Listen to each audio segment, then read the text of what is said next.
دنیا میں تیل کے بحران سے نمٹنے کے لیے اہم پیش رفت سامنے آ گئی۔ امریکہ نے ایرانی تیل پر عائد کچھ پابندیاں ہٹانے پر غور کرنا شروع کر دیا ہے۔ وزیر خزانہ اسکاٹ بیسنٹ نے ایک انٹرویو میں تجویز دی ہے کہ ایرانی تیل پر عائد پابندیاں کم ہو جائیں تو عالمی خریداروں کے لیے مزید تیل دستیاب ہو سکے گا۔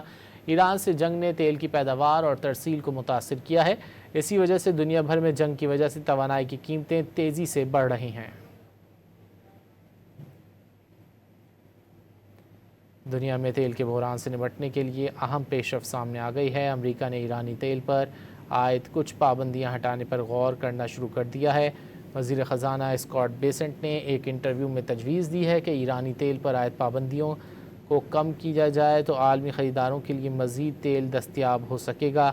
ایران سے جنگ نے تیل کی پیداوار اور ترسیل کو متاثر کیا ہے۔ اسی وجہ سے دنیا بھر میں جنگ کی وجہ سے توانائی کی قیمتیں تیزی کے ساتھ بڑھ رہی ہیں۔